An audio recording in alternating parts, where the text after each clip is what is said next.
ไม่ใช่ทางอยู่ท่ามนี้ทุกคน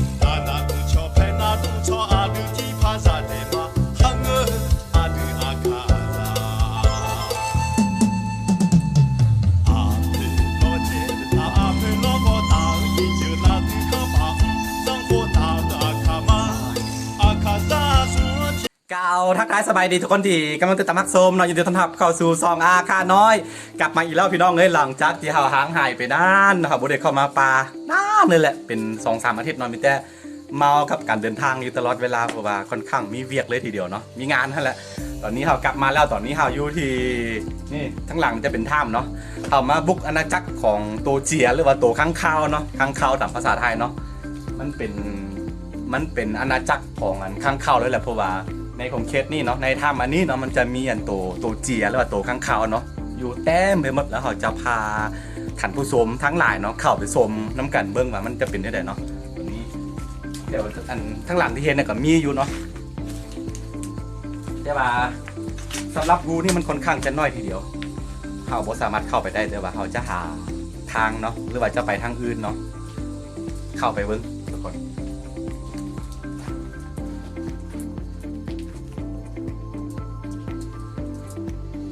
โอเคทุกคนหาบอซีบอเข้าไปฮูนี่เนาะเขาจะเข้าไปอีกฮูหนึ่งเพราะว่าค่อนข้างมีตัวเจียลายเลยทีเดียวโอเคเราลองเข้าไปเหมือนกันเบิ้งทุกคนสุดยอด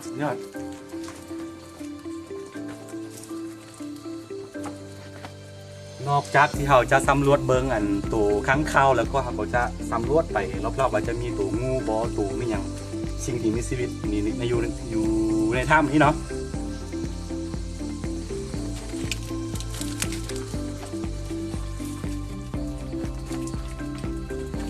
ทุกคนเขาจะเข้าไปซองเบิงว่ามีตัวค้างคาวอยู่งูนี่อยู่ถ้ำนี้บอเนาะมัน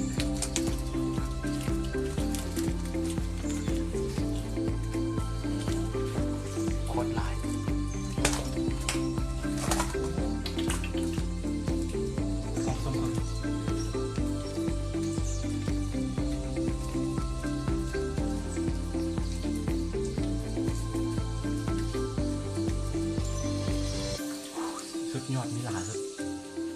ทุกคนตอนนี้มันฝนแบบฝนน้อยนึงนะครับมันลื่นเนาะมันมืนตอนระวังนิดนึง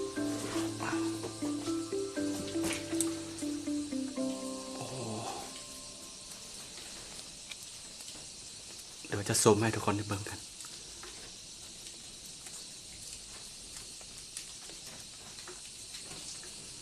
ที่เห็นนั่นตัวดำๆมันเป็นตัวข้างคาวมดนะทุกคน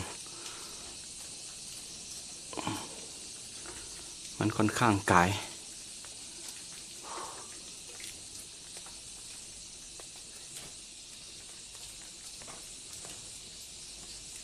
โอ้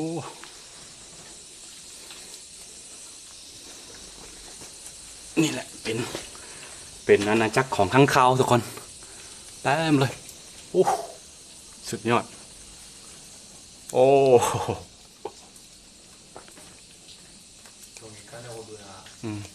ได้ยินเสียงเข้ามาแล้วมันบินหนีหมด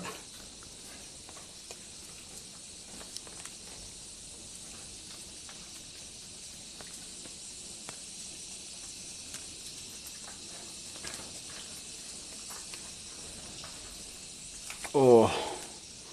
โอเคทุกคนเราจะไปสำรวจเบิงอีกทางหนึ่งเนาะตัวนี้ครับปล่อยมันอยู่นี่ก่อนรู้สึกว่าสันๆเพราะว่าหิวข้าวแล้วเริ่มหิวข้าวเข้ามาเดินป่ากันเราจะไปอีกครั้งหนึ่งทุกคน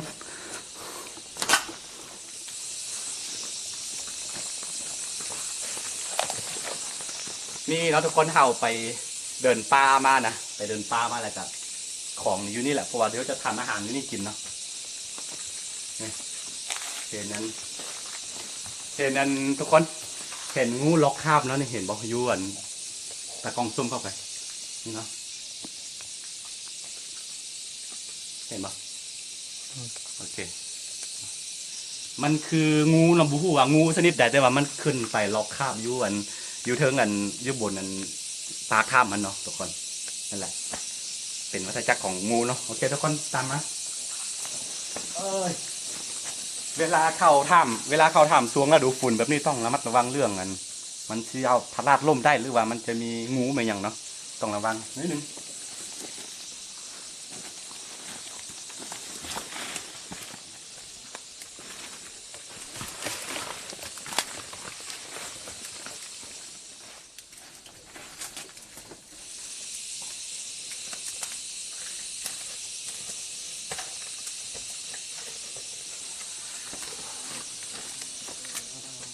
คือตอนนี้นะเขาจะเข้าไปซองเบิ้งตัวข้างคาวหรือว่าตัวสิ่งที่มีชีวิตแบบแต่ละชนิดเนาะที่อยู่ในถ้ำกันเนาะโอเคทุกคนนำมาเลย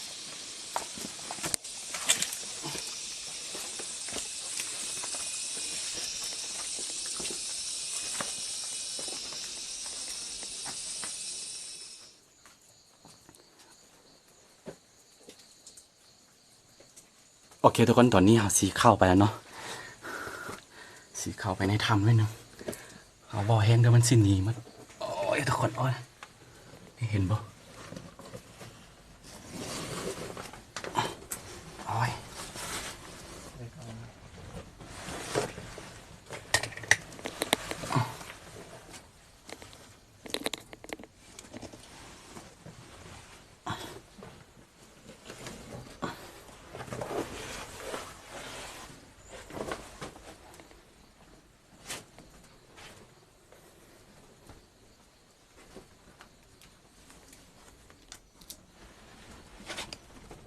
โอ้สุดยอด อันนี้คืออาณาจักรค้างคาวของแท้ทุกคนโอ้นี่ทุกคนโอ้สุดยอดเลยสุดยอดโอ้ของจริง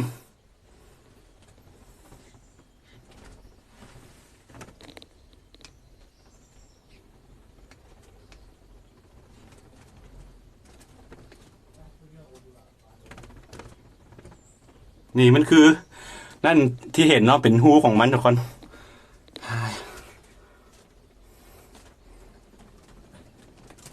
โอ้ฮัลโหลสุดยอดโอ้อเมยาสังเดโอ้ฮัลโหล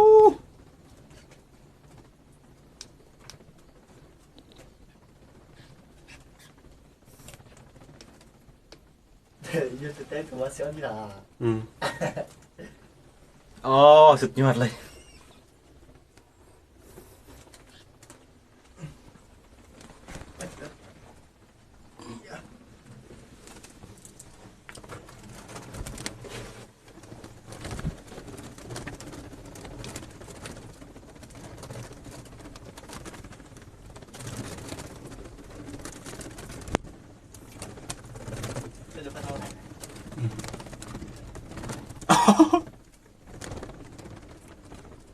เที่ยวมาแดนนะจงไอ้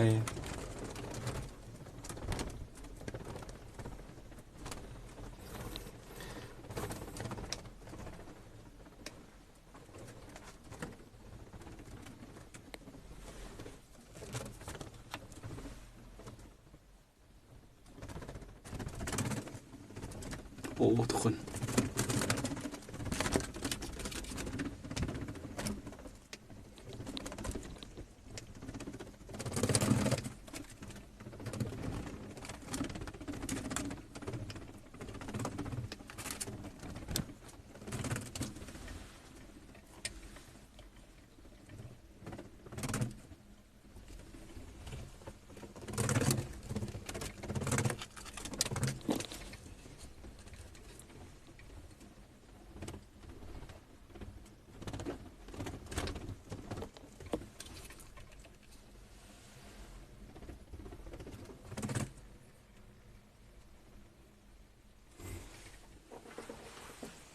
นี่คือสิ่งที่ท่านผู้ชมได้เห็นมันคือ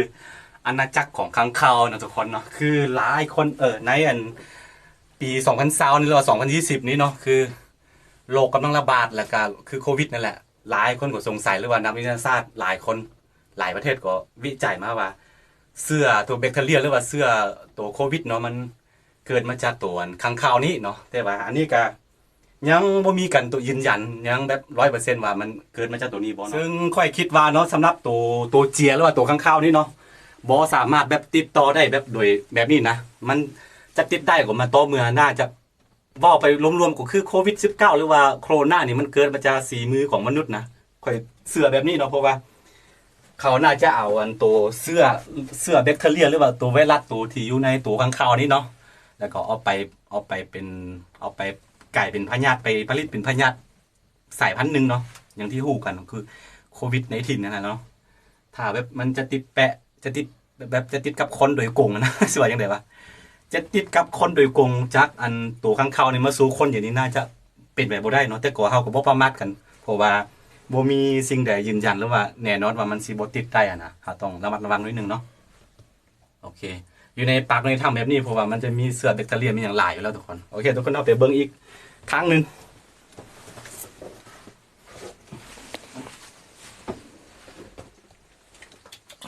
เปียก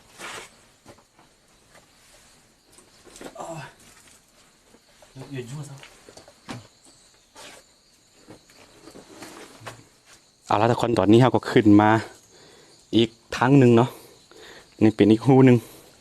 จะพาทุกคนไปเบิ้งว่ามีตัวข้างข่าวอยู่ข้างในบ่มันค่อนข้างเสียวเลยทีเดียวเพราะว่ามันสูงเนาะนี่เราจะอยู่เทิงของอันปากถ้ำเนาะทางที่เราขึ้นมากับทางนั้นแหละขึ้นมาโอเคทุกคนเราจะข้ามไปอีกทางหนึ่งระมัดระวังนิดนึงก็ดีมาตะกล้องมาลองยวงมายวงเข้าไปกันนะโอ้มาพี่ยุงนี่ดิสุดยอดฮัลโหล Vườn bé xí ra เห็นบ่ตัวดำๆนั่นจะเป็นตัวข้างคาวหมดเนาะทุกคนนี่คือมันอะไรล่ะ Ông à มันก็คือมายุ่งไงโอ้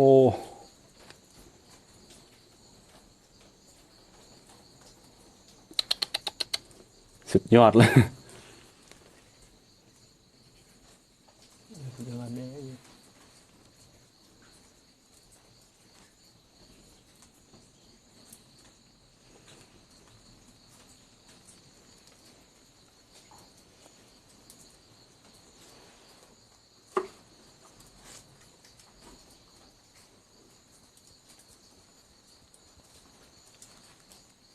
โอ้ยุ่ง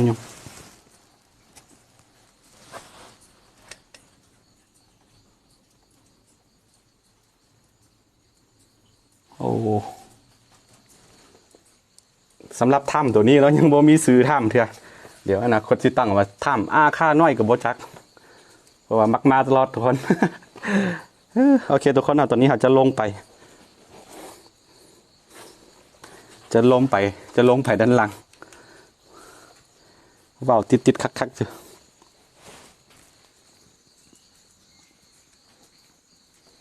ตัวค้างคาวแล้วก็ตัวเจียเนาะมัน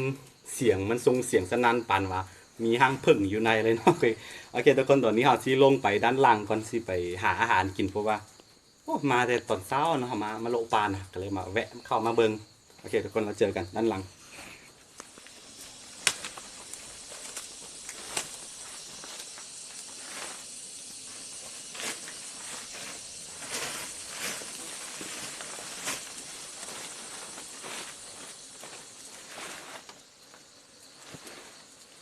มีอันโตตอเนาะมาหากินอยู่นี่เนาะได้ยินเสียงโอ้ยมาแล้วเอาหน่อย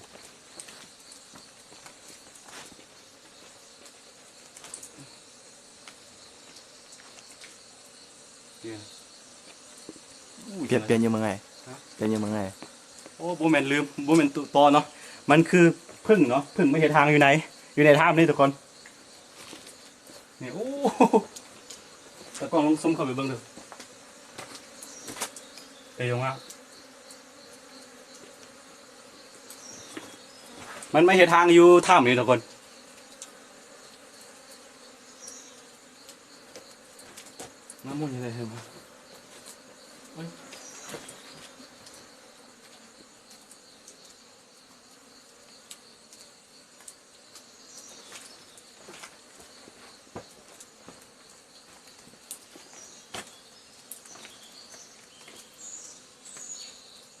มันคืออันนั้นเนาะตัวพึ่งไม้เฮ็ดทางนี่อยู่ข้างในของถ้ำนี่ทุกคนบ่สามารถเอากินได้เพราะมันเป็นหิน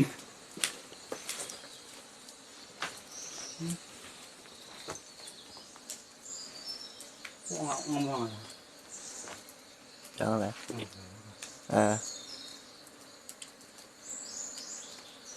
ว่าแม่เอามาล่ะ